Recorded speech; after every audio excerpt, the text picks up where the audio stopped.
The surgeon informed my wife I had a massive heart attack. She signed the Do Not Resuscitate order. She didn't even call my children first. She thought the decision would make her rich in days, so I revoked her access to my entire life. Welcome to Men's True Revenge Stories. Grab your snacks, sit back, and remember, the people in this story had every chance to do the right thing. They just chose the wrong one. Like and subscribe. My name is Frank Colson. I am 68 years old. I live in a massive gated community in Scottsdale, Arizona. I spent 35 years building a commercial logistics firm from the ground up. I worked incredibly demanding 80-hour weeks.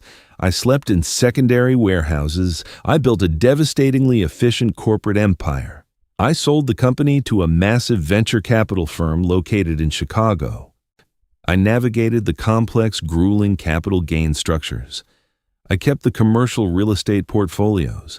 I built an impenetrable financial fortress designed to last centuries. My wife's name is Skyla. Her legal name was Skyla Mercer before she secured my last name. She is 34 years old. She loves the aesthetic of generational wealth. She loves the elite country club memberships. She loves the valet parking at exclusive Scottsdale restaurants. She loves the profound social status my name guarantees. She does not understand the brutal, unforgiving mechanics of actually building massive wealth. We signed a hyper-restrictive prenuptial agreement before our wedding ceremony. The agreement heavily, permanently protected my vast logistics empire. It guaranteed her a comfortable, fixed monthly allowance. Thus, it explicitly blocked her from accessing my primary corporate holdings. She always displayed intense, quiet resentment regarding the strict spending limits. She viewed my master bank accounts as a permanent, unbreakable safety net. She believed my vast assets should be entirely liquid for her ultimate personal convenience. Last Tuesday, my chest seized. The pain was absolutely overwhelming. It felt like a cold steel vice violently crushing my lungs. I collapsed on the custom Italian marble floor of our massive kitchen. I could not breathe. I could not reach my cellular phone sitting on the granite counter. My vision instantly blurred into darkness. The house staff heard the terrible, heavy impact. They frantically called the emergency paramedics. I lost consciousness in the back of the rushing ambulance. At exactly 2:14 a.m., the emergency room doctors placed me on full life support. My heart was functioning at a critically dangerous fraction of its capacity. The medical protocol required immediate, highly invasive surgical intervention. The surgeons needed explicit legal consent from my primary spouse to operate. Skyla arrived at the hospital.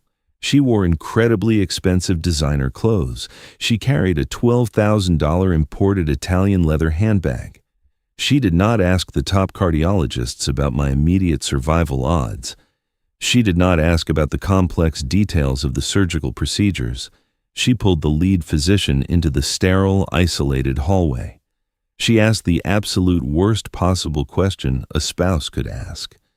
She asked about my permanent quality of life if I survived the intense surgery. The doctor told her recovery would be incredibly difficult. He told her I might require permanent, extensive home care. He told her I would likely never play golf or travel extensively again. He told her I would be a burden. Skyla requested the legal forms from the hospital administrator. She picked up a black hospital pen. She did not hesitate for a single second. She did not consult my adult children from my previous marriage. She did not call a secondary physician for another medical opinion. She signed the Do Not Resuscitate mandate. The nurse paused before taking the paper. She asked if Skyla was absolutely sure. Skyla nodded without even looking back at me. "If he survives like this," she said quietly, "I can't live my life anymore." She formally instructed the hospital staff to let my heart stop. She chose a massive, immediate insurance payout over my physical survival. I didn't know it yet, but that signature would change the entire trajectory of her existence. The human body is a highly unpredictable machine. 4 days later, against profound, completely overwhelming medical odds, my eyes opened. The ICU room was entirely silent. The heart monitor beeped in a steady, agonizing metallic rhythm. I felt the heavy mechanical tubes firmly secured in my throat. The fluorescent lights buzzed softly above my elevated bed. I looked to my immediate right. There was a highly uncomfortable plastic visitor chair. It was completely empty. There was no one sleeping next to my bed. There were no expensive flowers on the medical side table. There were no emotional cards from a grieving wife. There was only the cold, humming presence of electronic medical equipment. My daughter arrived at the hospital 12 hours later. She thought I was already gone. She stood next to my bed and promised me she would handle everything. A hospital nurse entered the quiet room to check my intravenous drip. She looked directly at my face. She dropped her heavy wooden clipboard directly on the hard linoleum floor. She stared at me in absolute paralyzing shock. She aggressively pressed the emergency call button on the wall. She yelled frantically for the attending physician. The highly trained medical team rushed frantically into the room. They ran full, extensive physical diagnostics. They carefully, precisely removed the thick vocal tubes from my throat. My brain function was absolutely, completely intact. My heart rhythm was miraculously, undeniably stabilizing. The cardiologists called it an unprecedented medical recovery. They claimed I actively defied every statistical cardiac model in the state of Arizona. I called it unfinished business. I asked the senior nurse for my locked personal belongings bag. She retrieved it from the highly secure cabinet near the nurse's station. She handed me my personal encrypted effects. I took my digital smartphone. The battery indicator showed exactly 12% remaining. I checked my private text messages. There were 0 texts from my wife. She never visited once. She never called the hospital. She was already planning my funeral without me. She had already started spending my death. She wasn't waiting for confirmation. She was already acting like the widow. I bypassed the encrypted biometric lock on my phone. I accessed my Vanguard Master banking application. The screen slowly loaded my primary joint spending account. I analyzed the recent, heavily detailed transaction ledger. She was aggressively spending my capital at a terrifying, unhinged velocity. I saw a massive pending transaction for $18,500, 2 first-class tickets to Milan, and a private helicopter charter. She had already scheduled her celebration. My wife signed my legal death warrant. Then she booked a luxury European vacation celebration. The realization settled deep in my chest like heavily reinforced concrete. I did not emotionally panic. I did not aggressively hit the nurse call button and demand a secure phone line to my house. I did not demand an aggressive, tearful explanation from my supposed loved one. I looked directly at the blank, sterile ceiling of the hospital room, and I calculated my massive total asset liquidity precisely in my head. The emotional shock faded instantly. A very cold, highly tactical, utterly ruthless clarity replaced it entirely. I opened my Vanguard Secure electronic document vault on my digital device. I located my private, extreme, high-yield corporate life insurance policy.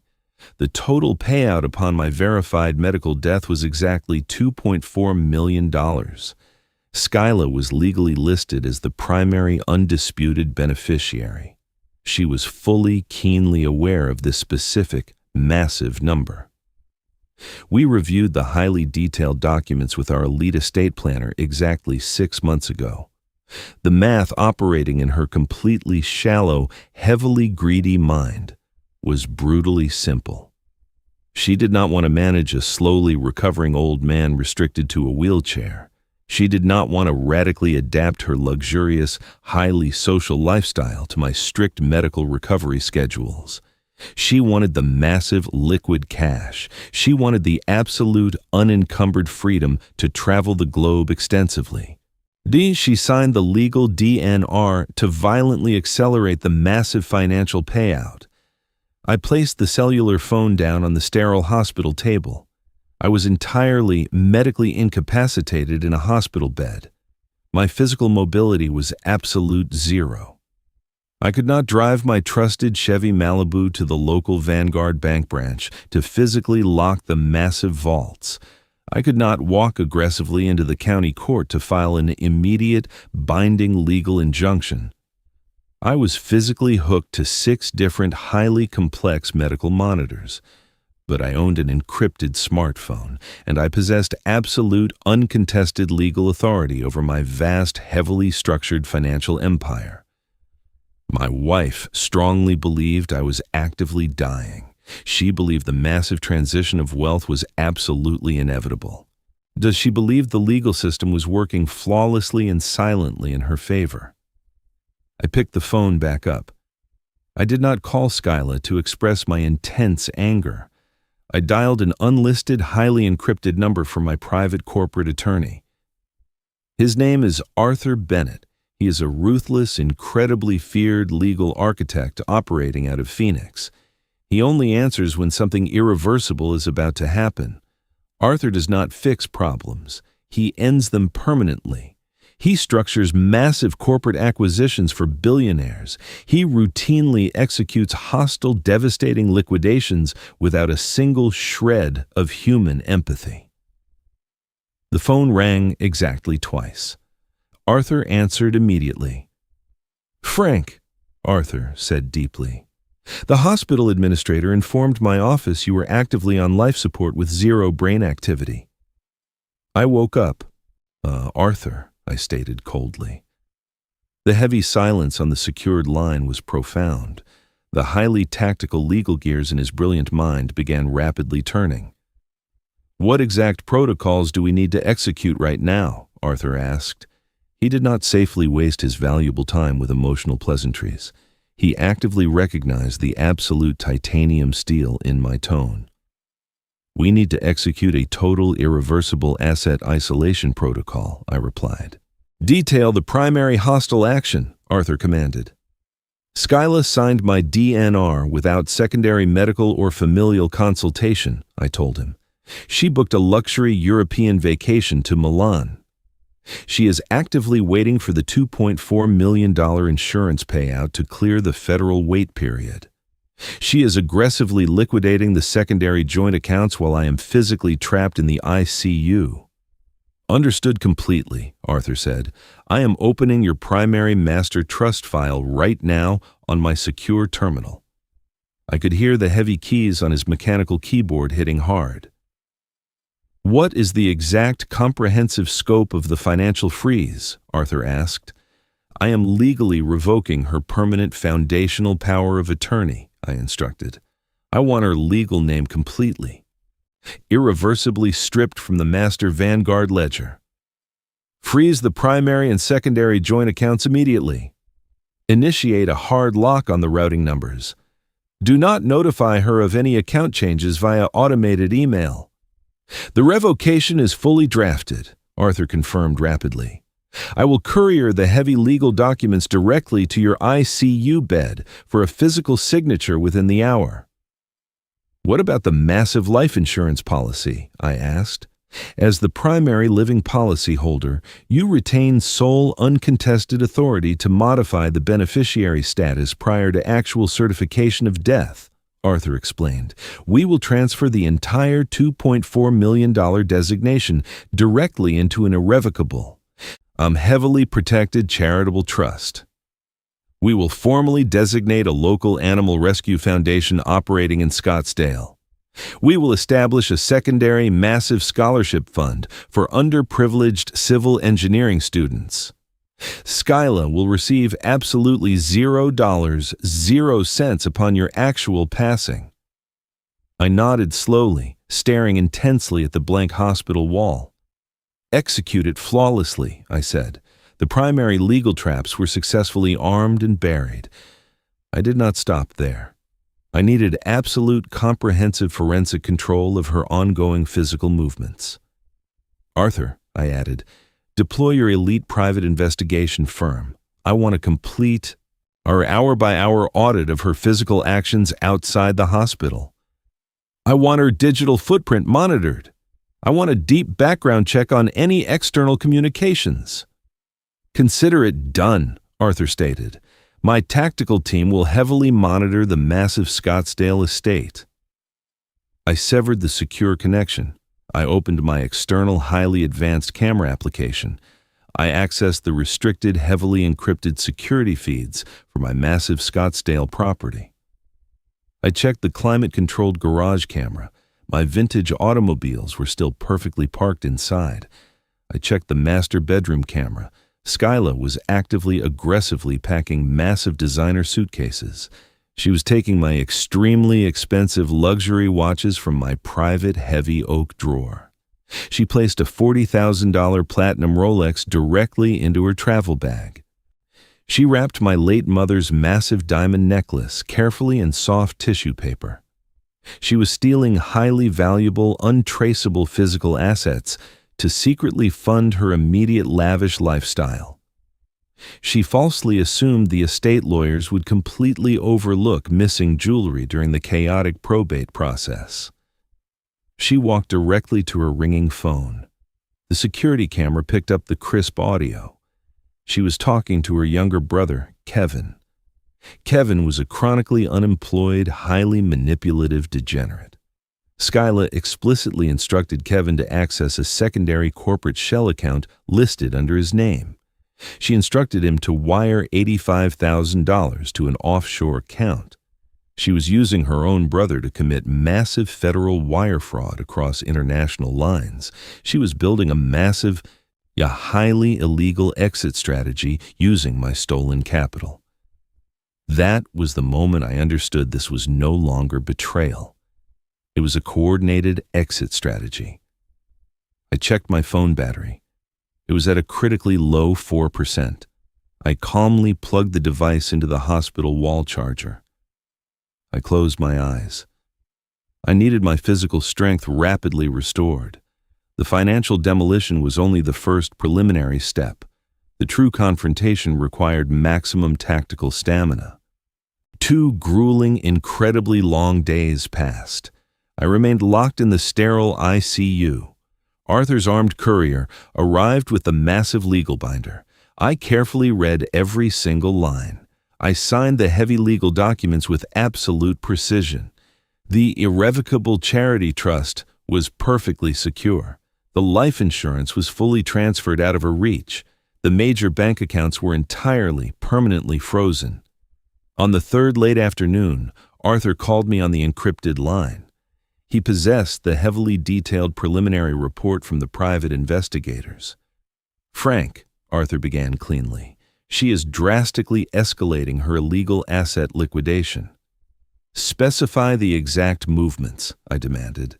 "She physically met with a profoundly shady real estate firm operating out of Paradise Valley," Arthur reported. She attempted to immediately list your secondary commercial warehouse properties below market value. She claimed you were medically incapacitated. She presented a directly forged copy of the old power of attorney to the brokers. "Did the properties officially list on the market?" I asked. "Negative," Arthur replied coldly. "The updated Vanguard lockdown successfully blocked the title transfer at the county level. The firm aggressively rejected her fabricated, highly illegal documentation." "Excellent," I stated. "What about Kevin?" "My investigators traced the shell account," Arthur confirmed. "Kevin initiated the $85,000 wire transfer exactly as she instructed. He utilized his primary IP address. He is now fully, irreversibly implicated in massive federal electronic wire fraud. He crossed international banking borders." Skyla finally visited the hospital later that exact evening. She confidently walked into the highly sterile room. She wore a heavily designer black morning dress. She held a profoundly expensive leather handbag. She fully expected to see a deteriorating, pathetic corpse. She saw my perfectly open eyes staring directly at her. She stopped walking instantly. Her face lost all standard healthy color. "Frank," Skyla whispered. Her voice trembled wildly. It was not genuine tears of joy escaping her lying eyes. It was the terrifying, undeniable sound of a shattered financial plan. "Hello, Skyla," I said. My voice was deliberately convincingly weak. I flawlessly played the exact role of the incredibly frail victim. "Nah, the top cardiologists said you were completely unresponsive," she stammered. She gripped her handbag incredibly tightly against her chest. "I recovered," I stated simply. She forced a massive, incredibly fake, heavily strained smile. "It is a total miracle," she lied. "Yes," I agreed. "A profound miracle." She did not physically sit down in the visitor chair. She stood extremely nervously near the open doorway. She looked nervously at her expensive watch. "I desperately need to call my sister," Skyla announced rapidly. "She's been praying for you constantly." She exited the room without looking back a single time. She walked past the ICU nurse like I was already gone. She practically sprinted down the incredibly long hospital corridor. I actively accessed my Vanguard mobile application. I monitored the frozen joint checking account in real time. Skyla was attempting to aggressively execute a panicked wire transfer directly from the hospital lobby. She desperately tried to move $45,000 to an external offshore account located in the Cayman Islands. She realized I was actively alive. She panicked on a massive, highly irrational scale. She attempted to steal the physical liquid cash before I could officially leave the hospital. The Vanguard terminal violently blocked the massive transaction. The screen displayed a massive, beautiful red error code. Her access was legally permanently terminated. She tried a second transfer for a smaller $10,000. It declined instantly. She tried a third desperate transfer for exactly $5,000. It declined. She was completely trapped in an inescapable web of her own incredible greed. The hospital formally discharged me exactly 1 week later. If you've listened this far, please strictly subscribe. 97% of people watch but don't subscribe, and it profoundly means everything to us to grow. I hired a private, highly discreet luxury medical transport service. I explicitly did not inform Skyla of my specific release date. I returned to our massive Scottsdale estate precisely at high noon. The enormous, heavily decorated house was completely silent. Skyla's designer luggage was entirely missing from the master bedroom. The heavily stolen Rolex watches were permanently gone. The driveway was completely, totally empty. Her luxury, heavily modified SUV was missing from the multiple garages. She assumed I would aggressively confront her immediately upon waking up fully. She assumed I would yell loudly and cause a highly emotional scene. She cowardly hid at an extreme luxury resort across town to formulate a new legal strategy. She deeply believed physical distance would naturally provide her with massive legal leverage. I absolutely did not call her cellular phone. I firmly sat in my heavy, highly comfortable leather study chair. I opened the heavy oak drawers of my massive mahogany desk. I extensively reviewed the physical mail systematically delivered over the last 2 weeks. She had illegally intercepted my correspondence while I was trapped in the coma. There was a thick manila folder from the elite local Porsche dealership. Skyla attempted to fully finance a custom $142,000 sports car exactly 3 days ago. She fully, illegally used my personal social security number. But she explicitly forged my primary signature perfectly on the massive credit application. She assumed I would never wake up to radically contest the massive loan. She assumed the heavily outstanding debt would be automatically absorbed by the estate during probate. I contacted the local sheriff's department using my secure landline. I asked to speak directly with the Major Fraud and Financial Crimes Division. I explained the completely fraudulent auto loan application. I provided my absolute Vanguard security overrides. I provided the precise, highly detailed medical timestamp of my ICU coma. I provided the exact dates of my absolute physical incapacitation verified by massive hospital records. I provided the extensive private investigator report outlining Kevin's $85,000 international wire fraud. The senior detective took meticulous, heavily detailed notes. He immediately requested certified copies of the forged dealership documents. He aggressively forwarded the wire fraud report to the strict federal authorities. Forging a massive financial document across state lines is a severe federal offense. Identity theft explicitly carries mandatory felony sentencing in this incredibly strict jurisdiction. International wire fraud carries a deeply terrifying federal prison sentence. Skyla deeply thought she was brilliantly securing her glamorous future aesthetic. She actually built the permanent, utterly inescapable concrete walls of a federal prison cell for both her and her brother. I placed the phone down firmly on the desk. I heavily instructed the house staff to act completely normal. I waited peacefully for her completely inevitable return to the estate. Skyla returned to the massive Scottsdale estate exactly 3 days later. She assumed my continued intense silence meant I was physically weak.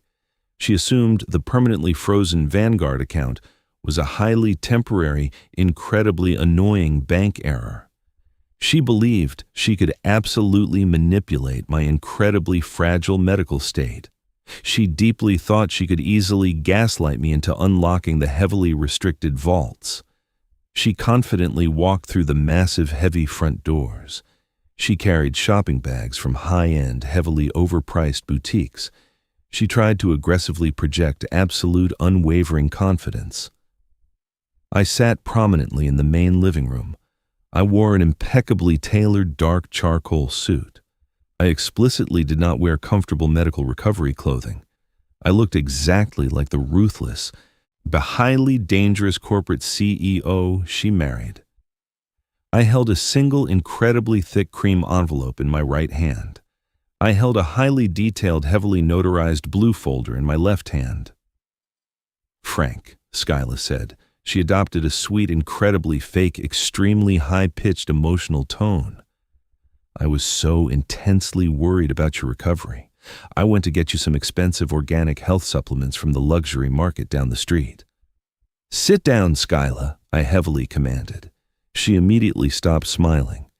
She vividly recognized the exact tone of my voice. It was the precise, terrifying voice I used to mercilessly terminate hostile executives at my logistics firm. She sat very nervously on the extreme edge of the velvet sofa. She tightly crossed her legs defensively. She desperately avoided making direct eye contact with my intense stare. The bank heavily locked my primary debit card," Skyla stated. She weakly tried to sound merely annoyed rather than heavily terrified. "I experienced massive public embarrassment at the elite boutique.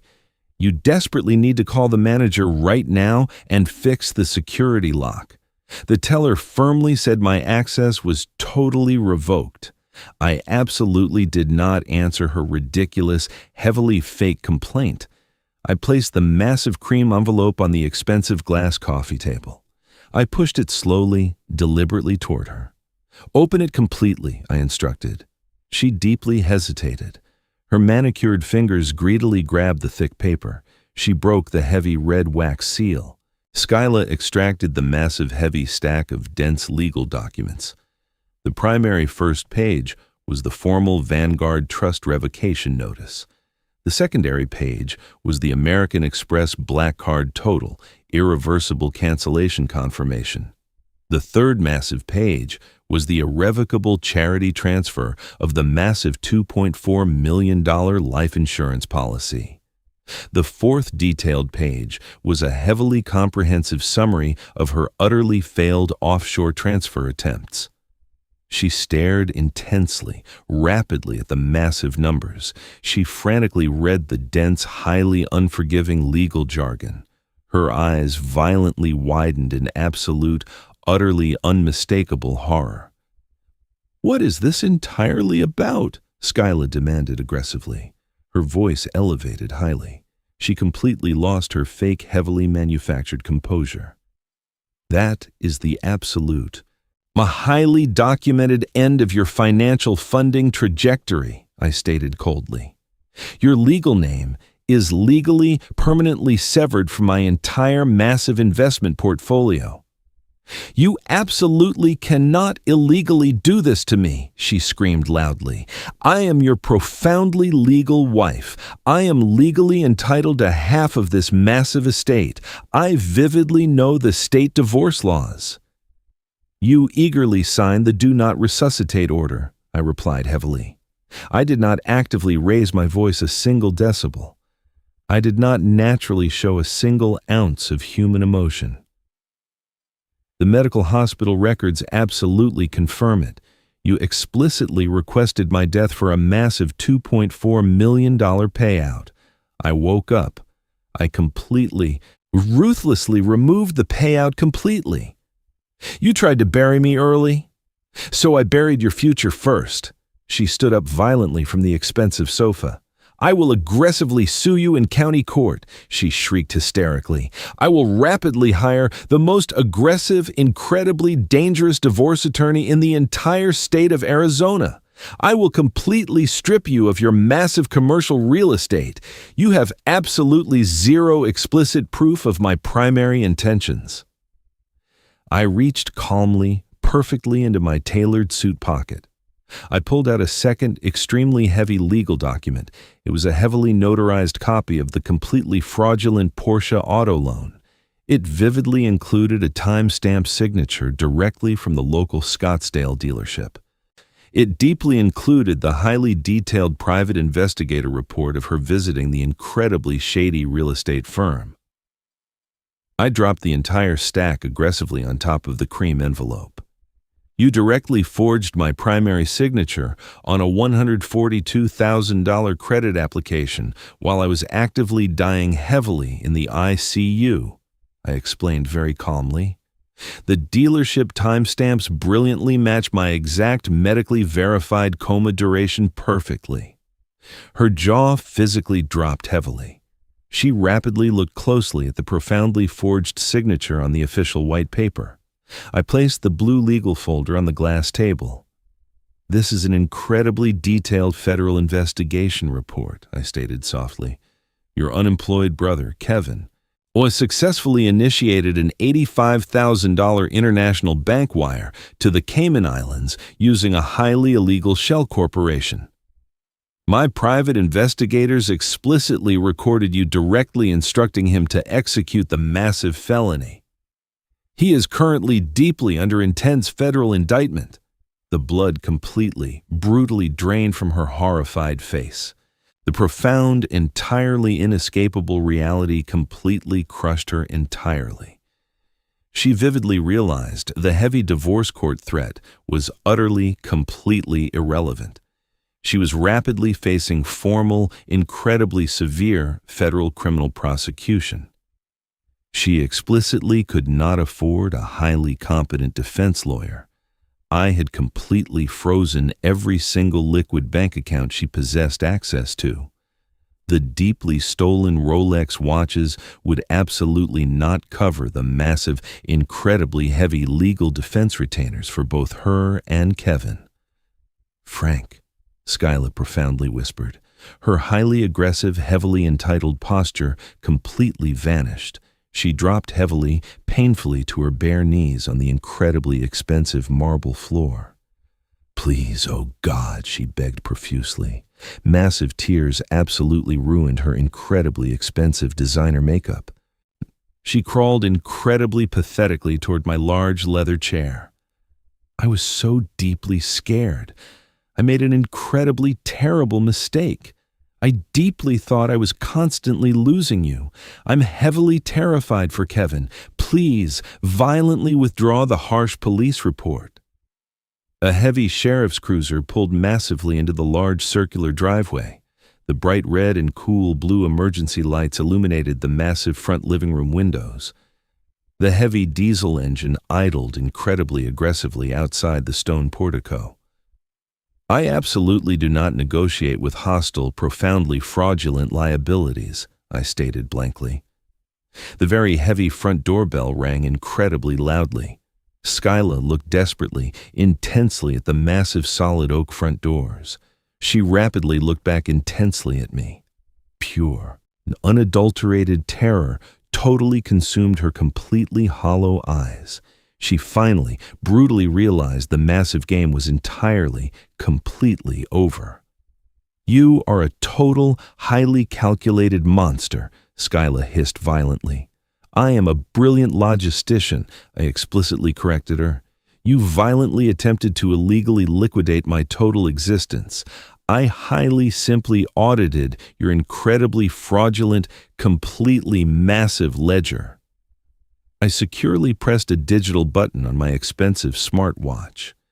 The electronic heavy front doors explicitly unlocked automatically. Two massive, heavily uniformed county deputies firmly entered the grand, massive foyer. The house staff were standing in the hallway. The security supervisor stopped walking. Even the estate manager stepped forward from the office. Everyone watched silently as the deputies read her rights. No one said a word. They already knew what she had done. They wore incredibly thick utility belts and heavy, tactical black boots. They approached extremely quickly toward Skyla. They aggressively asked her to quickly confirm her primary legal identity. She deeply could barely speak at all. Her voice was a highly pathetic, deeply broken whisper. They firmly instructed her to perfectly stand up immediately. They strongly pulled her arms incredibly tightly behind her back. They quickly placed extremely cold steel handcuffs tightly on her small wrists. The metallic sound clicked heavily loudly in the totally silent living room. She did not loudly scream. The sheer, entirely crushing massive magnitude of her complete financial failure silenced her utterly entirely. They aggressively escorted her completely out the massive front doors, or they forcibly placed her heavily aggressively in the very back of the dark police cruiser. The violent flashing lights slowly faded far down the incredibly long, heavily dark driveway. The massive, highly decorated Scottsdale estate was completely, beautifully empty. The profound, incredibly heavy, satisfying silence in the massive living room was deeply magnificent.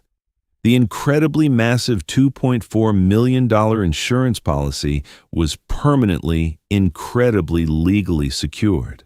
The large Vanguard Master Foundational Trust was completely, utterly impenetrable. The completely fraudulent, massive $142,000 modern Porsche luxury loan was completely, permanently canceled by the strict federal investigators. Skyla explicitly faced massive, deeply unavoidable legal consequences. Her rapidly approaching future heavily involved an incredibly expensive criminal defense attorney she absolutely could not remotely afford. She was officially heavily assigned an incredibly overworked, profoundly tired public defender. Kevin formally accepted an incredibly strict federal plea deal. She directly faced extremely mandatory state jail time for high-level massive federal forgery and profound wire fraud conspiracy. Her incredibly elite, profoundly incredibly shallow aesthetic was completely, heavily destroyed. By sunset, everyone in the country club already knew what happened. I walked very slowly, incredibly smoothly to the custom marble kitchen. I poured a highly refreshing glass of completely cold water. My heart beat incredibly steadily in my chest. The massive, highly dangerous medical crisis was totally, completely defeated. I easily survived the highly severe physiological medical failure. I flawlessly survived the deeply calculating, extremely hostile marital betrayal. I placed the clear glass extremely gently on the perfect marble counter. I quickly adjusted the sharp cuffs of my highly tailored dark suit. I walked perfectly cleanly, completely out of the massive kitchen. I absolutely did not turn back to look closely at the totally empty living room. I walked incredibly calmly toward my quiet, private study. The house had never been this quiet before. The massive, entirely highly complex ledger was perfectly, completely balanced. Join our massive community for more completely unfiltered family stories.